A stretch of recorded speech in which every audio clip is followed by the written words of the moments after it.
Teleamazonas presenta 24 horas con Belén Merizalde. Aquí empezamos, amigos. La mañana de este domingo, la Policía Nacional informó que fue detenido tratando de salir del país el juez José Daniel Poveda Arauz, quien será vinculado al caso Purga. Mientras tanto, el llamado a juicio en el caso Metástasis está diferido. Brigitte Mancheno, desde la Fiscalía General del Estado, nos cuenta más sobre las novedades en estos dos casos. Hola, Brigitte.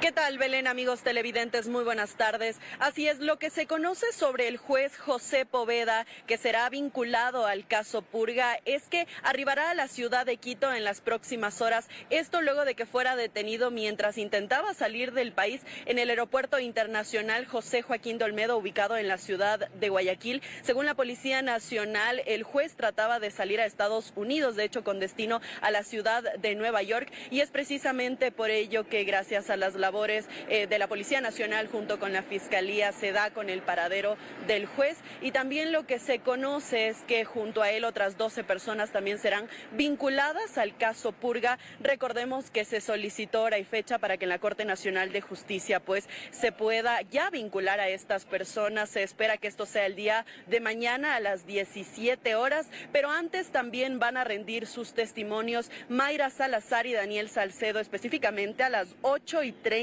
de la mañana, y es por eso que también se tuvo que posponer la audiencia del caso Metástasis. Aún no se sabe ni la hora ni la fecha para la que será pues reprogramada. Sobre el tema tenemos un reportaje, escuchemos. La audiencia del caso Metástasis, programada para este lunes a las 9 de la mañana, fue diferida según la Corte Nacional de Justicia por un tema de agenda. Y es que este mismo lunes a las 8:30 de la mañana serán escuchados los testimonios anticipados de Daniel Salcedo y Mayra Salazar, ambos procesados por delincuencia organizada en el caso Metástasis y testigos protegidos del caso Purga, el mismo que investiga una red de delincuencia organizada en la función judicial del Guayas, caso por el cual Salazar y Salcedo declararán sobre la compra y venta de sentencias e incluso el diferimiento de audiencias en Guayas. Y es que Salcedo ya reveló en su última versión que buscaba la forma de evadir audiencias o suspenderlas, y dijo que para ello acudía a Mayra Salazar, en ese entonces asesora de Fabiola Gallardo, expresidenta de la Corte Nacional de Guayas, con quien habría pactado la entrega de $2 a $5,000 para agilizar dichos procesos irregulares. Ahora Salcedo y Salazar, aunque no son procesados por el caso Purga, sí serán importantes piezas que revelen más detalles sobre esta trama de corrupción en la justicia, caso por el que Fiscalía procesará a 13 personas más por delincuencia organizada, entre ellas Hugo González, quien fue presidente de la Corte de Guayas en reemplazo de Fabiola Gallardo, ahora presa. También será vinculada Mercedes Villarreal, exdirectora del Consejo de la Judicatura en Guayas, así también el coronel Juan Javier Riofrío, comandante del Cuerpo de Ingenieros del Ejército, entre otras personas, para quienes Fiscalía ya solicitó fecha para la audiencia de formulación de cargos. Y bien, sobre el tema del juez José Poveda, hasta el momento se desconoce su paradero. Lo que la Policía Nacional nos ha podido informar es que en las próximas horas pues darán una entrevista comentándonos todos los pormenores de este caso, y pues también la Fiscalía ha dicho que espera que venga aquí a las inmediaciones de esta entidad ubicadas en la ciudad de Quito. Es la información que nosotros podemos contarles hasta esta hora de la tarde. Estaremos pendientes también del arribo del juez, que pues será procesado en el caso Purga. Belén, tú continúas con más en estudios. Que tengas una buena tarde. Gracias, Brigitte, y vamos a estar pendientes, por supuesto, de este tema. Hace 11 días, el presidente Daniel Noboa envió su pedido de consulta a la Procuraduría General del Estado sobre si debe pedir licencia para hacer campaña para los próximos comicios. Al día siguiente, ese organismo trasladó la consulta al Consejo Nacional Electoral. En su última gira por Europa lo adelantaba ya. Buscaría los caminos para no encargarle el sillón de Carondelet a su vicepresidenta. El pasado 21 de mayo, horas después de anunciar en medios internacionales que se haría consultas al respecto, Daniel Noboa envió este oficio al Procurador General del Estado, Juan Carlos Larrea, para que éste se pronuncie sobre si él, como mandatario electo para culminar el periodo de su antecesor tras la muerte cruzada, debe también pedir licencia para hacer campaña para los próximos comicios. Justamente la duda se genera si la Corte en algunos párrafos dice que esta postulación de, en este caso del presidente Noboa, no es o no debe considerarse reelección. La duda está en si debe o no aplicarse el artículo 93 de la licencia obligatoria, porque el artículo 93 habla de reelección. No es una consulta fácil. Al día siguiente, 22 de mayo, la Procuraduría General del Estado trasladó esta consulta al Consejo Nacional Electoral. Hay una infracción electoral, ¿sí?, de carácter grave, que es que cualquier servidor público haga campaña electoral o induzca al voto, fuera del tiempo de campaña o dentro del mismo. La Procuraduría, en este sentido, si es que hace un pronunciamiento, tendría que destipificar o suspender la aplicación de este artículo para que Daniel Noboa no sea un infractor. No se puede modificar la ley electoral antes de un año del proceso electoral. Pero ¿cuándo podría haber una respuesta de la Procuraduría a la consulta del presidente Noboa? Este noticiero se contactó con el organismo desde donde se ha respondido que no se pueden adelantar criterios. Sin embargo, se confirma que aparte del Consejo Nacional Electoral, la Procuraduría ha hecho consultas a la Asamblea Nacional y a la propia Corte Constitucional. No es un tema sencillo. No veo una posible inconstitucionalidad de esta norma, una norma vigente desde el año 2020, que no ha sido demandada previamente, sino por esta situación exclusiva, que obedece a una finalidad política. Y la Corte Constitucional realmente, en sus fallos que tienen índole política, es bastante sesuda y es bastante congruente para no afectar otro tipo de estamentos. La consulta de Noboa se basa en un informe de la Secretaría Jurídica de la Presidencia, donde se señala un presunto vacío legal con el que se intenta esquivar un pedido de licencia para no encargar la presidencia durante la campaña a Verónica Abad. Por lo pronto, esta semana vence el plazo que tiene el CNE para responder a la Procuraduría. El directorio del Fondo Monetario Internacional aprobó el desembolso de $4.000 millones para Ecuador. Este nuevo acuerdo tendrá una duración de 48 meses y con ello se pretende de alguna forma mejorar las finanzas del país. Los primeros $1.000 millones estarían a punto de ser desembolsados. Y es que en las últimas horas el Fondo Monetario Internacional dio a conocer que se aprobó el nuevo acuerdo de $4.000 millones con Ecuador. Textualmente en este comunicado, el fondo da a conocer que la aprobación de este convenio bajo el servicio ampliado tiene como objetivo apoyar las políticas de Ecuador para así estabilizar la economía, salvaguardar la dolarización y sentar las bases para un crecimiento sostenible e inclusivo. A la par, desde el Ministerio de Economía se informó que este acuerdo SAF tiene una duración de 48 meses y representará un apoyo financiero de $4.000 millones, de los cuales el país recibirá $1.000 millones de forma inmediata. Según lo anunciado por Juan Carlos Vega, ministro de Economía, este nuevo crédito servirá para respaldar el programa económico del Ecuador, que fue diseñado desde el inicio del gobierno del presidente Daniel Noboa. Estamos básicamente al día con todos los niveles de gobierno y hemos avanzado mucho en el pago de proveedores privados. Osvaldo Landazuri es analista económico. Y si bien esta aprobación se puede calificar como una buena noticia, afirma, lo más probable es que este dinero sirva para sobrellevar los pagos de vencimiento de créditos entregados al Ecuador. Anteriormente, explica. Realmente 1.000 millones es un mes de sueldos y salarios de la burocracia. Lamentablemente tiene una magnitud tan grande de problemas financieros que no es libre de decidir respecto al destino de estos recursos. Es decir, que lo más probable es que de los $4.000 millones, gran parte irán al mismo multilateral. Pero ¿cómo se pagará este crédito en los próximos 4 años? En realidad, hoy en día lo que se ve es que los números, la magnitud del problema es tan grande que usted no tiene respuesta de cómo va a ir pagando esa deuda, al menos que la vaya reprogramando. Recordemos que el FMI y Ecuador llegaron al acuerdo de este nuevo préstamo el pasado 25 de abril, pero para que se haga efectivo necesitaba esta aprobación del directorio. Y tras el anuncio del gobierno de establecer un mecanismo de compensación para liberar el precio de las gasolinas, expertos analizan el cómo y a quiénes debería estar dirigido. La eliminación del subsidio aplicará solo para la Extra y Ecopaís. El diésel quedará fuera. Que no será una focalización de subsidios, sino un sistema de compensación tras el aumento de precios, es el anuncio que hizo el ministro de Energía, Roberto Luque, y que en principio se aplicaría a taxis, camionetas y motores fuera de borda. Ante ello, expertos en materia económica aseguran que la decisión es la más acertada, pero creen que la lista de beneficiarios debe reconsiderarse. Al incluir a los taxistas, se está incluyendo a quien no lo requiere. En el caso del taxismo, lo que hay que permitir es que la tarifa la fije el mercado, que sea en función de la oferta y la demanda. La eliminación de subsidios se aplicará exclusivamente para las gasolinas Extra y Ecopaís, mientras que el diésel mantendrá su precio según lo anunciado por el presidente. Lo que realmente cuesta cada galón de Extra es $3.05 y de Ecopaís $3.26, pero en el mercado internacional sobrepasa los $5. Ambos aspectos deberán considerarse, dicen, para establecer un nuevo valor. Esto significa poner un precio variable en función del costo de producción, el costo de importación, lo cual significará fluctuación. También va a complejizar la entrega de la compensación. Según el Ministerio de Economía, la eliminación de los subsidios le permitiría al país obtener más de $550 millones al año, recursos que los expertos consideran deberían destinarse para cubrir necesidades urgentes. Más del 50% del subsidio a los combustibles va al quintil más rico de la población y hemos destinado más de $60.000 millones a subsidiar vehículos, cuando ese dinero debemos haberlo usado para educar a las futuras generaciones, para la salud. Porque deberíamos también tener una compensación, no una compensación económica como tal, sino el empleo, el acceso al crédito. De los 3.200 millones destinados a subsidiar combustibles, el 79% corresponde a diésel y gas. De allí que ambos expertos aseguran que establecer una focalización también a este sector deberá considerarse en un segundo momento.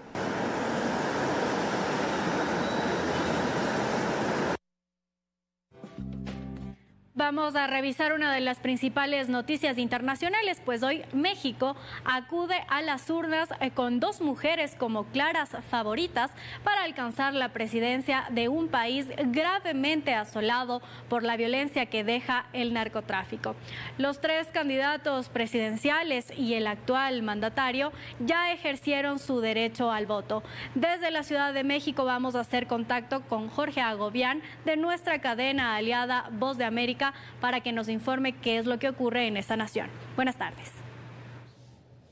Son más de 20,000 cargos públicos los que se están escogiendo este domingo en México en las elecciones generales más grandes de la historia de este país. Más de 98 millones de mexicanos están llamados a votar en más de 170,000 puntos o casillas electorales en todo el territorio federal. El Instituto Nacional Electoral Mexicano determinó no instalar 222 mesas electorales en al menos 11 estados del país, argumentando que no existen condiciones de seguridad.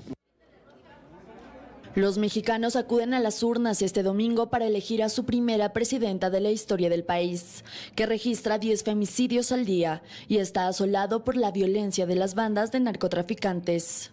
Claudia Sheinbaum, candidata del oficialismo de izquierda y favorita con más del 55% del apoyo popular en encuestas, acudió a votar en un centro electoral en la Ciudad de México. Solo quiero decirles que para la presidencia voté por Ifigenia Martínez y todo lo demás, pues ya saben cómo votamos. ¡Que viva la democracia! Ifigenia Martínez, de 93 años de edad, acompañó a Sheinbaum el pasado miércoles en su cierre de campaña en el Zócalo capitalino. Martínez es la histórica líder de la izquierda mexicana. Fundó el Partido de la Revolución Democrática. Más temprano votó el presidente Andrés Manuel López Obrador, quien apoya a la oficialista Sheinbaum. La senadora centroderechista Xóchitl Gálvez, segunda en las encuestas, también ejerció su derecho al voto durante la mañana. Gálvez espera que el voto oculto le dé la victoria. No es un día de campo para los que creían que esto era un trámite. Hay una gran participación y yo lo dije desde un principio que si la gente participa, México gana. En el lugar, un hombre intentó increpar a la candidata de Fuerza y Corazón por México, y las personas que estaban formadas empezaron a gritar consignas en apoyo a Gálvez. El tercero en las encuestas, el candidato también de la oposición, Jorge Álvarez Maínez, también se pronunció después de votar. Privilegio porque lo pude hacer con mi hijo. Ustedes saben que se les permite que los niños estén ahí, que aprendan la cultura democrática, explicarles el proceso de las distintas boletas, de cómo se conforma y muy contento. Entre Sheinbaum y Gálvez se disputa la presidencia de México, la segunda economía más fuerte de América Latina. Una de ellas deberá luchar contra la inseguridad, violencia y narcotráfico, que son los principales problemas que preocupan a los ciudadanos.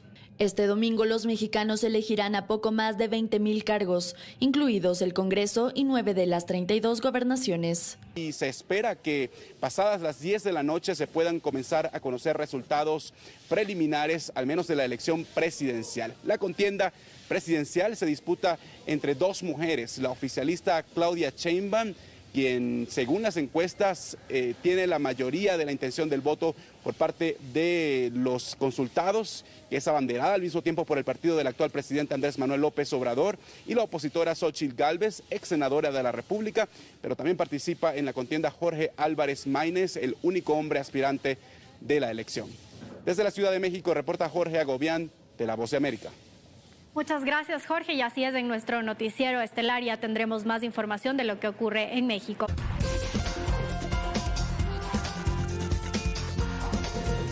(13:19) seguimos con más. En las últimas horas, la Fiscalía General del Estado formuló cargos en contra de 5 personas involucradas en el secuestro de una familia en Mindo, ubicado al noroccidente de Quito. 2 de ellos son adolescentes.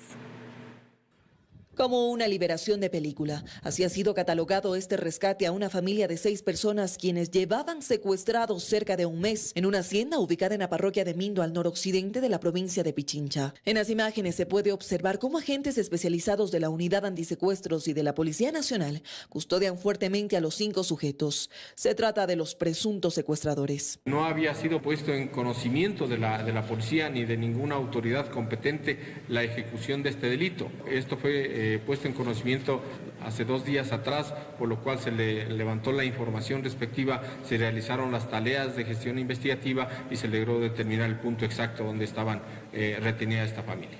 Según la policía, los captores exigían $500,000 para liberar a la familia secuestrada en este punto. Previo a un análisis y una previa denuncia, también había un requerimiento, el cual no había sido puesto en conocimiento de la Policía Nacional. Ya estamos realizando esas diligencias respectivas conjuntamente con Fiscalía. Tras la liberación, la Fiscalía dio a conocer que en las últimas horas por este caso se formuló cargos en contra de 3 adultos y 2 adolescentes. Las edades de los ciudadanos oscilan entre los 14 a los 24 años. Presuntamente pertenece a un grupo delictivo organizado. Estamos al momento recabando toda esa información. Y es que según información extraoficial, los detenidos tendrían nexos con la organización terrorista de los Lobos. No obstante, el caso continúa bajo investigación. El señalado por la policía de Ecuador como uno de los cabecillas de la agrupación terrorista Chone Killers, capturado en Panamá, ya fue ingresado a La Roca, la prisión de máxima seguridad en Guayaquil, por el delito de terrorismo. A él y a su esposa, también detenida, se los investiga por 12 atentados perpetrados en Durán.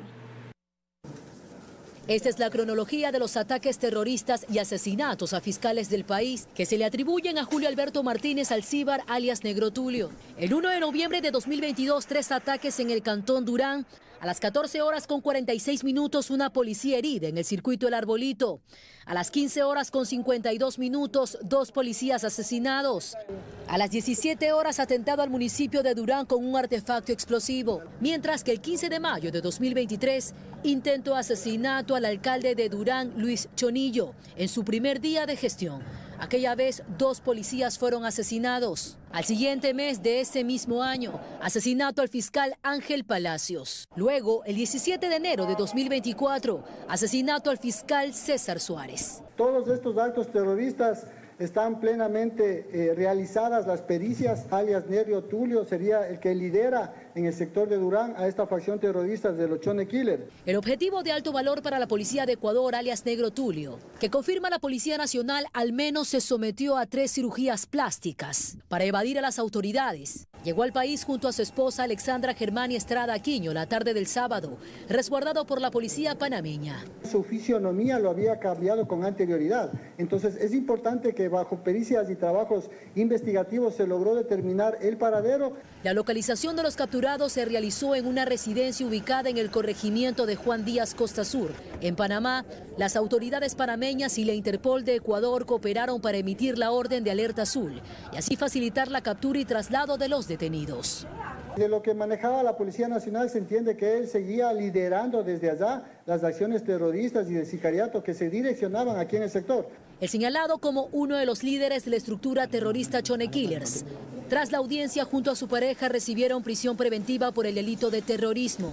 Ahora Negro Tulio se encuentra en la cárcel La Roca, la prisión de máxima seguridad donde están otros líderes de grupos delictivos y políticos involucrados en casos de corrupción.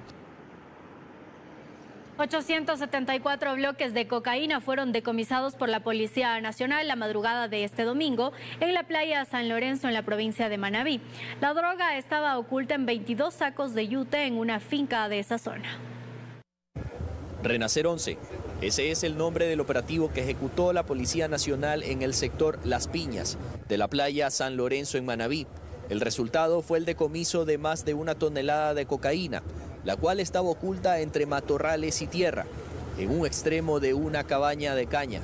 Una vez que hacen la verificación, proceden a realizar la extracción de esta sustancia con un total de 22 sacos de yute y un total de 874 paquetes. Hemos evitado que 1 millón de dosis salgan al consumo interno y externo. Según la Policía Nacional, estas sustancias ilícitas estaban previstas de que salgan vía marítima en horas de la madrugada, utilizando las lanchas rápidas o también conocidas como la Go Fast por grupos narcodelictivos. Esta sustancia pretendía ser trasladada directamente desde las costas de la provincia de Manabí hacia el exterior por la ruta marítima que utilizan las organizaciones criminales para el envío de estas sustancias ilícitas a Centroamérica y Estados Unidos. Justamente con eso estamos dando un aviso a estas personas, a las personas que se encuentran, a los delincuentes que se encuentran inmersos en este delito, que la Policía Nacional se encuentra activada, se encuentra realizando los operativos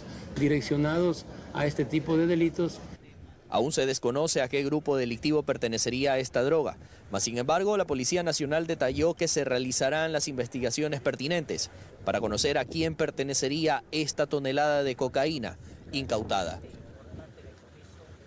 Y mediante una operación estratégica basada en información de inteligencia, las Fuerzas Armadas del Ecuador llevaron a cabo un reconocimiento ofensivo en el sector de Santa Rosa, Cantón Eloy Alfaro y también en la provincia de Esmeraldas. Durante este patrullaje se descubrió en un manglar de la zona una embarcación tipo semisumergible que tenía motores incorporados internamente y un posible astillero donde se almacenaban víveres y combustible que se usaban para operaciones ilícitas. El semisumergible encontrado mide 27 metros de largo y 5 metros de ancho, capaz de transportar entre 7 y 8 toneladas de droga. Las autoridades continúan con un rastrillaje exhaustivo en el sector, buscando la mercancía y otros indicios que estaban por ser embarcados. Mientras tanto, la Policía Nacional encontró una fábrica clandestina de armas en Guayaquil. Por lo encontrado dentro de la vivienda, esta fábrica tendría relación con la banda delictiva de Los Choneros.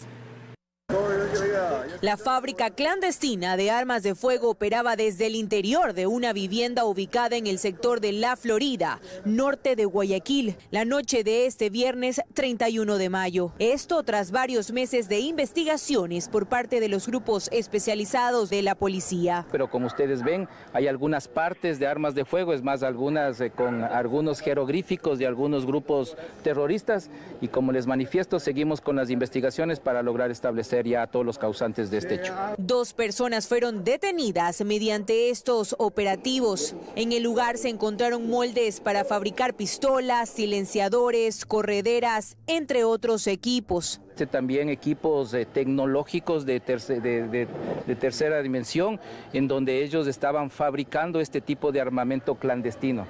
Además, varios de los objetos y piezas encontrados dentro de esta vivienda tenían inscripciones de la banda delictiva Los Choneros, misma que opera en varias provincias del país. La Policía Nacional mencionó que ninguna arma completa fue encontrada. En otros temas, la Asociación de Productores de Sandía y Melón en Ecuador están preocupados por el exceso de sandía peruana en los mercados del país y piden control sobre el contrabando de esta fruta en la frontera. El ingreso de sandía peruana a los mercados de Ecuador preocupa a los 114 socios que producen más de 5.000 hectáreas de melón y sandía en Guayas, Los Ríos y Manabí. Para ellos, la falta de control en la frontera pone en riesgo el precio de la fruta nacional. Los precios no se dan, no sabemos a qué autoridades tenemos que concurrir para que nos den la mejora. Prácticamente la producción de la sandía en estos momentos está en riesgo y no sabemos qué es lo que pasa. Según Pedro España, presidente de la Asociación de Sandía y Melón en Ecuador, sostiene que más de 800.000 sandías entran mensualmente al país. Verificamos que han entrado 27 mulas en esta semana en Santo Domingo. Entonces, es una consideración de que la producción nacional no tiene garantía. Sobre aquello, se han efectuado operativos en las vías de la provincia de Los Ríos y se han detectado 3 camiones con sandía peruana. Pero según el gobernador Luis Martínez, el producto cuenta con todos los papeles en regla para el traslado. Más o menos unas 3.000 sandías. Pero en la realidad, el rato de la revisión tenían todos los documentos en regla, entonces no se podía hacer otra cosa sino que sigan con su trayectoria. A $800.000 ascienden las pérdidas de los productores al disminuir casi $1 por fruta en la venta a los comerciantes mayoristas por el exceso de sandía extranjera en los mercados de Quito, Guayaquil y Santo Domingo. El Ministerio de Trabajo fijó un bono mensual para los policías en servicio activo por concepto de alimentación. El decreto fue firmado el pasado 13 de mayo, pero ¿de cuánto es este bono mensual que recibirán? Se lo contamos en la siguiente nota. Finalmente, este fin de semana se estableció el nuevo valor mensual para la alimentación de los servidores policiales. Se dio a conocer mediante este comunicado del Ministerio del Trabajo. Textualmente se aclara que el valor mensual fijado por concepto de alimentación diaria para los servidores policiales en servicio activo es de $198, rubro equivalente al 25% de la canasta básica familiar, establecido por el INEC. Además, desde esta cartera de Estado se ha afirmado que asume la responsabilidad de controlar la correcta aplicación de la resolución y en caso de incumplimiento informará a la Contraloría General del Estado para que determine las responsabilidades correspondientes. Esta noticia se da luego de que el pasado 13 de mayo el presidente de la República, Daniel Noboa, firmó el decreto 267 para la creación de este bono, reformando así el artículo 238 de la Ley Orgánica del Servicio Público. Según las autoridades, el objetivo fundamental de esta medida es asegurar las condiciones laborales dignas y transparentes para los servidores policiales en el país. Actualmente, Ecuador cuenta con más de 50.000 uniformados en servicio activo y todos ellos recibirán el monto de los $198. Continuamos con más noticias. La recaudación del impuesto al valor agregado en el país registra un notable aumento en los meses de abril y mayo. Sin embargo, la devolución de este impuesto para adultos mayores y personas con discapacidad sigue retrasada, incluso con hasta 8 meses. Guillermo Oña, de 87 años, y su esposa Ligia Castillo, de 77, actualmente enfrentan problemas por la devolución del IVA, asegurando que ya son 8 meses de atrasos en los pagos. No es una devolución que nos está regalando el gobierno, es unos derechos adquiridos. Entonces me dijeron que están en proceso, que ya no son de pagar porque plata no tienen. A Ligia le deben $96.29 y a Guillermo $135, correspondientes a los meses de septiembre a diciembre del 2023. Nos dijeron que iban a pagar de 3 o de 4 meses, todo no, porque no tiene plata. Eso sin contar con los meses de enero a mayo, que aún no han recibido el cálculo de lo que se les adeuda. Entonces eso esperamos que nos devuelva, que ya somos personas ya mayores, deberían devolvernos eso. Guillermo dice que ya no puede trabajar debido a su edad, mientras que Ligia actualmente sufre de artrosis, lo que le genera gastos mensuales en medicamentos. Que ponga la mano en su pecho y piense y diga, no, pues yo también algún día voy a ser mayor. Ante este problema, el director general del Servicio de Rentas Internas afirmó lo contrario a lo que actualmente viven Ligia y Guillermo. Estamos haciendo las gestiones con el Ministerio de Finanzas para que se acrediten estos valores a estos grupos prioritarios. Hemos hecho estas gestiones y como resultado de estas gestiones, al día de hoy, en el grupo de tercera edad nos encontramos al día hasta enero de este año y en el grupo de discapacitados nos encontramos hasta febrero de este año. Esta situación muestra una discrepancia entre lo que reporta el Servicio de Rentas Internas y la realidad que viven los beneficiarios, como Guillermo y Ligia, quienes siguen esperando el dinero que les corresponde para cubrir sus necesidades básicas. Darles a esta gente pobre, gente humilde, ancianos, que tienen ese dinero para cualquier cosa que tienen que gastar. Lo cierto es que a pesar de que la recaudación del IVA aumentó en un 26% en los meses de abril y mayo en comparación con el año 2023, sin embargo, la burocracia y la gestión administrativa en el Ministerio de Finanzas siguen impidiendo el cumplimiento oportuno de las devoluciones. Mientras tanto, desde este 1 de junio se aplica el alza del impuesto a los consumos especiales para tabacos, armas de fuego, aviones, entre otros productos.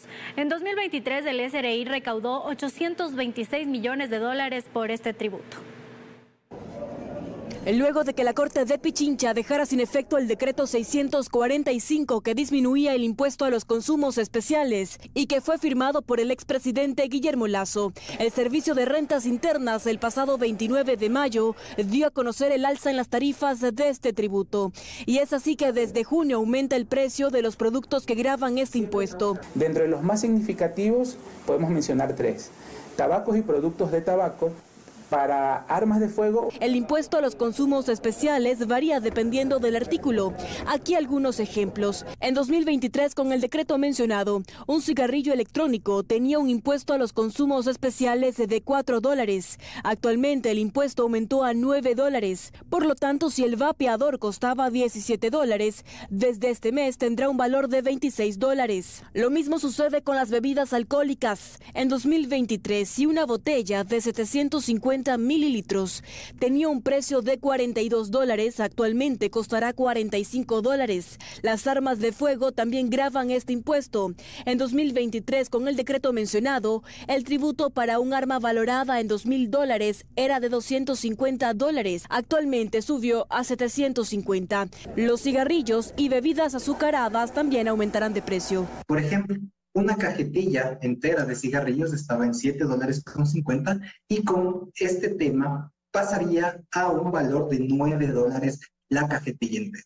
En 2023, el Servicio de Rentas Internas recaudó 826 millones de dólares por el impuesto a los consumos especiales. Los productos que más aportaron a la recaudación fueron las bebidas gaseosas, con 75 millones de dólares, además de las bebidas alcohólicas con 41 millones de dólares. El colectivo Todos por la Vida solicitó a la Corte de Pichincha el recurso de apelación en contra del decreto que disminuía el impuesto a los consumos especiales, con el objetivo de cuidar la salud y la vida de todos los ecuatorianos. Organizaciones sociales alertan a la población a estar atentos con cifras preocupantes en niños, niñas y adolescentes del país. Por ejemplo, solo en la capital 50.000 menores son parte del listado de desnutrición crónica infantil. Que los niños son el futuro del país es lo que casi siempre escuchamos. ¿Pero qué se está haciendo por ellos cuando las estadísticas marcan cifras alarmantes? Por ejemplo, el último informe de Pacto por la Niñez y Adolescencia de Ecuador dio a conocer que actualmente entre 600 y 900 mil niños y niñas menores de los 5 años se encuentran fuera de servicios de desarrollo infantil. Con los temas de seguridad, ahí comienza el otro grave problema. No están en el sistema educativo, viven en poblaciones pobres, de mucha violencia, y viene el tema del reclutamiento. Pero a esto se suman otras problemáticas más, como la desnutrición. Según el Instituto Nacional de Estadísticas y Censos, las provincias con mayores niveles de desnutrición crónica infantil son Chimborazo con el 35.1%, Bolívar con el 30.3% y Santa Elena con el 29.8%. Según datos de la Secretaría de Salud del municipio de Quito, se indica que hay 53,000 niños y niñas aquí en el Cantón Quito que sufren desnutrición crónica infantil.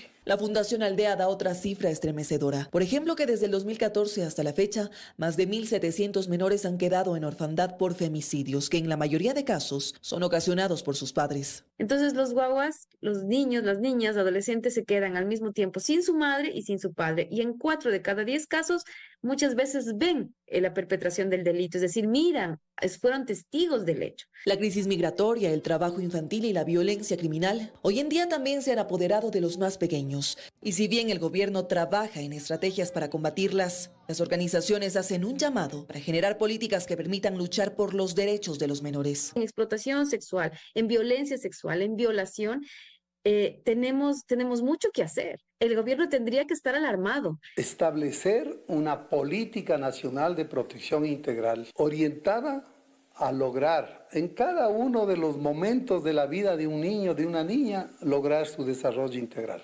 Actualmente en Ecuador hay 3,3 millones de menores entre 0 y 11 años, lo que representa el 20% del total de la población. Y a propósito del Día del Niño, aquí en la capital se desarrollaron varios eventos en homenaje a los más pequeños de la casa. Decenas de menores, acompañados de sus padres, disfrutaron de música, juegos infantiles y otras actividades. Veamos.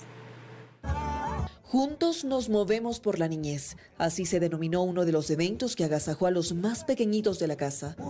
Se desarrolló en el bulevar de la Avenida Naciones Unidas, al norte de la capital. Música y helado no pudieron faltar para que todos los niños y niñas que asistieron lo disfruten. Me gustó la parte donde aparecieron los muñecos esos. Muy bien, feliz, viviéndola con mi familia y mis amigos. El evento fue llevado a cabo por Aldeas Infantiles y sus embajadores, organización que protege los derechos de los niños, niñas y adolescentes para que puedan crecer en ambientes sin violencia. Nuestra intención como Aldeas es concienciar a la ciudadanía, a la sociedad, a los padres, a las familias sobre la importancia de la protección, el cuidado, la crianza con amor. Si los guaguas no están bien, nadie está bien. Lamentablemente aún vivimos en un mundo donde no podemos decir que todas las niñas y los niños están cuidados, que todas las niñas y los niños tienen educación. Estamos todos juntos por los derechos de los guaguas. Es una fecha para reflexionar, para que todos aportemos, pongamos nuestro granito de arena. A la par, al suroriente de la capital, en Conocoto, se llevó a cabo otro evento similar. Aquí lo denominaron el Día del Niño Guerrero. Decenas de pequeños quienes se encuentran atravesando momentos difíciles en su salud sonrieron con el cañón de espuma, juegos y caritas pintadas. Me parece genial que también para que los niños que pasan por lo mismo puedan distraerse, sentirse felices. ¿Quién es un guerrero, un niño, desde 2 años hasta los 17 años de edad con diagnóstico de cáncer, que enfrenta no solo al cáncer, muchas veces la falta de medicamentos, la falta de tratamientos, pero lo importante, la falta de derivaciones oportunas. Por eso con este tipo de actividades, organizaciones además de celebrar esta fecha buscan que el 1 de junio se convierta en una oportunidad para reflexionar sobre las necesidades de este grupo social, los más pequeños del país. En el cantón Pujilí, en la provincia de Cotopaxi, se viven las fiestas de las octavas de Corpus Christi, fiesta popular declarada Patrimonio Cultural Intangible en el año 2001. En estos momentos se desarrolla en cambio el tradicional desfile de los danzantes autóctonos y la toma de los jardines. Por eso nos vamos a enlazar con nuestro compañero Juan Pablo Toro para que nos cuente cómo se desarrolla esta fiesta cultural. Hola, Juan Pablo. Amigos televidentes, compañeros en estudios, buenas tardes. Efectivamente, el cantón Pujilí vive las fiestas de las octavas del Corpus Christi. El día de ayer se realizó el desfile folclórico. En la delegación de la Casa de la Cultura, Núcleo de Pastaza, alcanzó el primer lugar y el danzante de oro. El danzante de plata, segundo lugar, alcanzó un grupo de la delegación de la ciudad de Riobamba. Y el danzante de bronce, en tercer lugar, la delegación de la Virgen de Huaca de Carchi del norte de nuestro país. El día de hoy, en pocos minutos, se abrirá lo que es los tradicionales jardines aquí como parte de esta fiesta del cantón Pujilí. Previo a esto les hemos preparado un informe. El día de ayer el desfile del Corpus Christi fue una fiesta folclórica. El día de hoy por las calles del cantón Pujilí se desarrolla el desfile del danzante autóctono. En esta fiesta participan 35 delegaciones. Que es la esencia de esta fiesta tradicional, titulada o denominada la celebración de las octavas de Corpus Christi o fiesta del danzante. No hay que olvidar que esto es un sincretismo de carácter cultural y religioso. En el barrio Rosita Paredes, desde las primeras horas de la mañana, cientos de personas empezaron a armar los denominados castillos y jardines, espacios que son parte de la tradición de esta fiesta ancestral. Hemos hecho la constatación de 90 castillos, se ha colocado 4 jardines que han sido colocados por los comerciantes de las diferentes plazas y del mercado. Esto lo realizamos a partir desde las 4 de la mañana, en el cual ya comienza a llegar la gente y nosotros les damos los materiales necesarios para que puedan colocar. Entonces, de ahí con la maquinaria del municipio hacemos el levantamiento de cada castillo. A las personas que ustedes pueden apreciar a mis espaldas, compañeros en estudios, amigos televidentes, están esperando que se abra los jardines para poder ingresar y tomar lo que más puedan de cada uno de los castillos y los jardines. Un informe completo les estaremos presentando en nuestro informativo de la noche. Volvemos con ustedes a estudios donde tienen más información. Buenas tardes.